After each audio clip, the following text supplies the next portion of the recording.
একজন মুমিনের দুনিয়া ও আখিরাত বরবাদ হয় মূলত তিনটি কারণে। 1 নম্বর, নির্জনতার অপব্যবহার। 2 নম্বর, মাল সম্পদের প্রতি অতিরিক্ত আসক্তি। 3 নম্বর, নারীর ফিতনা।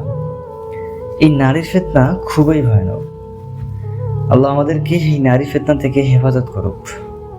আল্লাহুম্মা গফিরলি।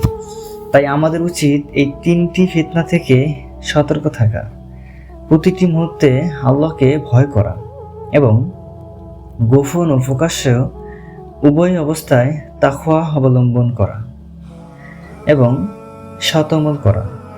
হে আমাদের রব, আমাদের অন্তরগুলোকে আপনি পবিত্র করুন, আমাদের লজ্জা স্থানকে আপনি হেফাজত করুন এবং আমাদের গুনাহসমূহ ক্ষমা করুন।